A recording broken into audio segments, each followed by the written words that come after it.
Move over Steph Curry. Is Caitlin Clark the new face of basketball?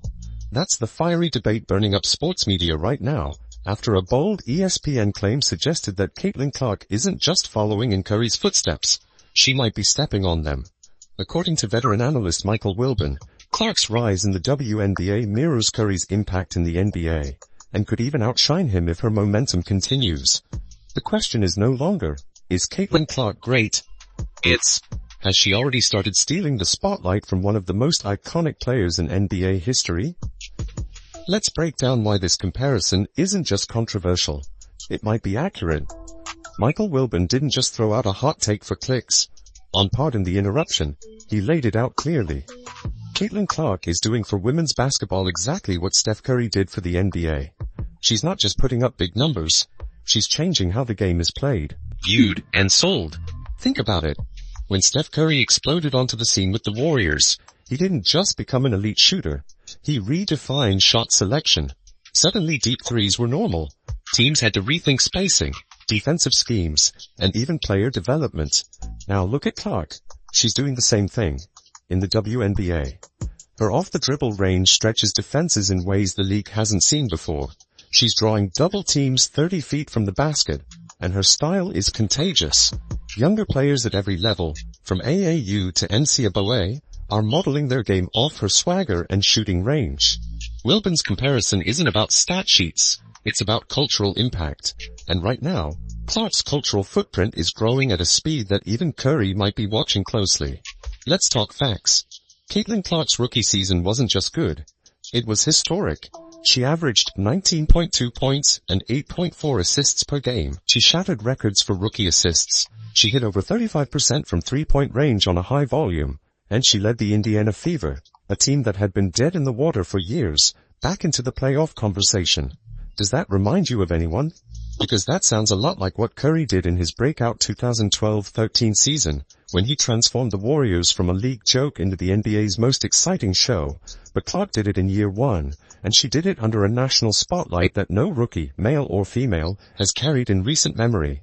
Her games outdrew NBA broadcasts. Her jersey outsold league veterans. She became the face of women's basketball before she even played a postseason game. If that's not Curry-level stuff, what is? One of the most shocking elements of Caitlin Clark's rise isn't just what she's doing on the court, it's how many people are watching her do it.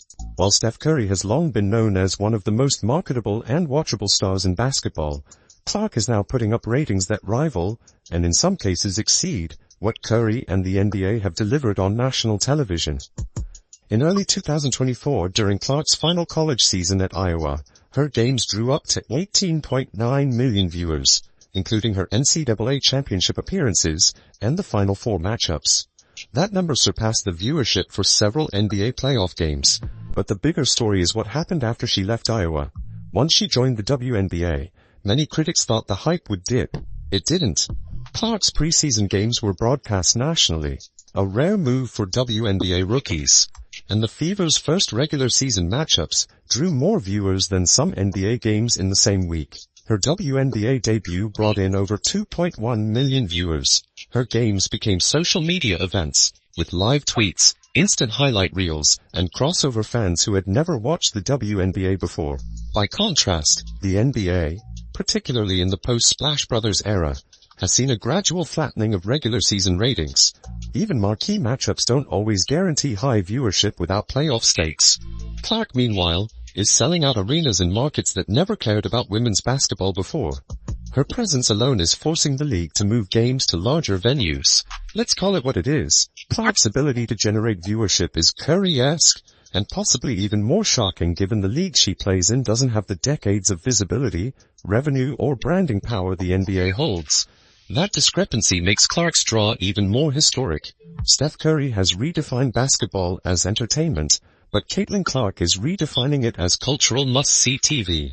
And that's something even ESPN executives have admitted behind closed doors. The question is no longer if Clark is boosting WNBA ratings. It's whether she's begun to reshape the broadcasting model for women's sports entirely. Caitlin Clark and Steph Curry aren't just linked by play style. They're tied by brand. Both are now flag bearers for Under Armour, Curry has been with the company for a decade, building his own sub-brand and becoming the face of its basketball division. His impact brought credibility to a brand that once played third fiddle to Nike and Adidas. But now, Under Armour's latest investment in Clark, to the tune of $28 million, and a planned signature shoe line, raises a much more complicated question. Is Caitlin Clark becoming the new center of Under Armour's basketball identity? Clark's signing was more than just a business transaction.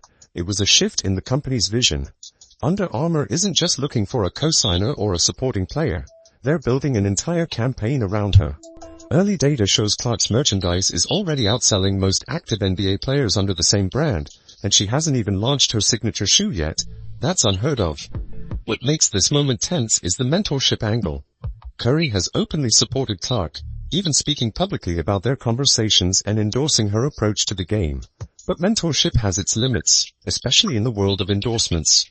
When your protege starts stealing your retail spotlight, how long before friendly guidance turns into subtle competition? Under Armour now has two massive stars, one nearing the twilight of his prime, the other just beginning her ascent, and the marketing department has a choice to make. Do they keep Curry as the face of their basketball legacy, or do they bet on Clark's fresh reach, Gen Z appeal, and emerging dominance in both viewership and merchandise? If Clark's shoes outsell Curry's, which some insiders predict will happen in 2025, it could mark the beginning of a branding power shift, not just for Under Armour, but for sports apparel in general. That's not just about money, that's about legacy. And Curry, for the first time in years, might be feeling it.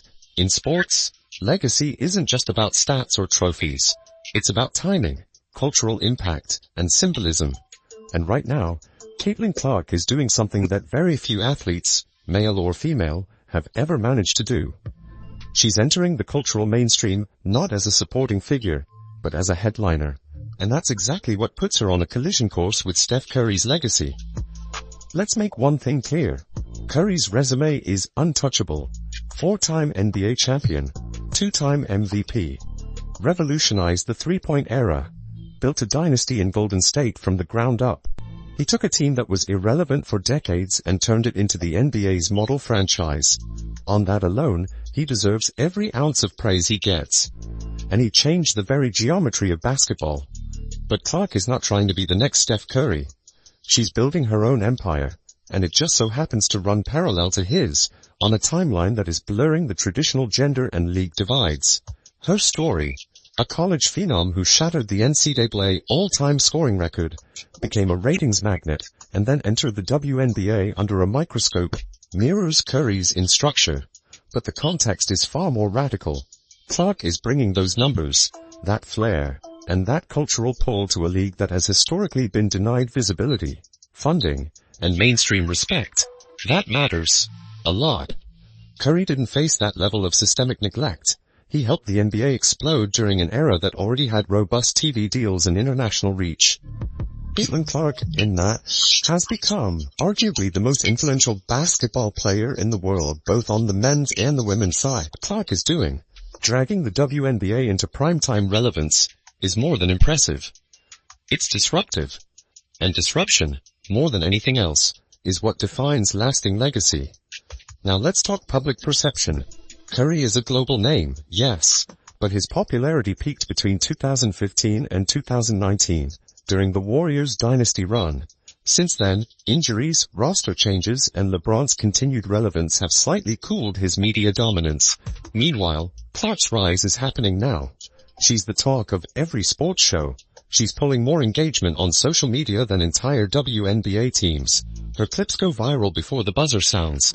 And here's where it gets interesting. Legacy isn't just about what you did. It's about how your presence reshaped the environment you were in. Curry made the three-pointer cool. Clark is making women's sports unstoppable. You have to understand, Caitlin Clark is packing arenas that never sold out for women's basketball. She's forcing ESPN to renegotiate how it schedules WNBA coverage. She's getting entire franchises to move games to bigger venues to accommodate fan demand. She's influencing policy, media, and marketing. And she's 22. And still, she shows no signs of plateauing. She's already the most marketable WNBA player in history, and she hasn't even played a playoff series yet. If her upward trajectory continues, if she wins MVPs, titles, Olympics, and breaks even more viewership records, we're going to look back and realize this wasn't just a rise. It was a hostile takeover of basketball's cultural capital. So where does that leave Steph Curry? Some will argue he's untouchable. Others will say this is the beginning of a legacy rivalry. Not in the sense of head-to-head battles, but in terms of who defines the next generation of hoops culture. And that's where the tension sits. Because legacy doesn't wait for retirement. It lives in real time. It shifts with every game, every headline, every viral moment. The scary truth? If Caitlin Clark keeps ascending, she might not be sharing Curry's spotlight. She might be replacing it. And that's the hardest pill for the old guard to swallow. Because for the first time in decades, a player outside the NBA is commanding equal, if not greater, influence than its biggest names. Clark isn't stealing anything. She's earning it. One deep three, one record, one sold-out arena at a time. This isn't about disrespect. It's about evolution. And in sports, evolution always wins.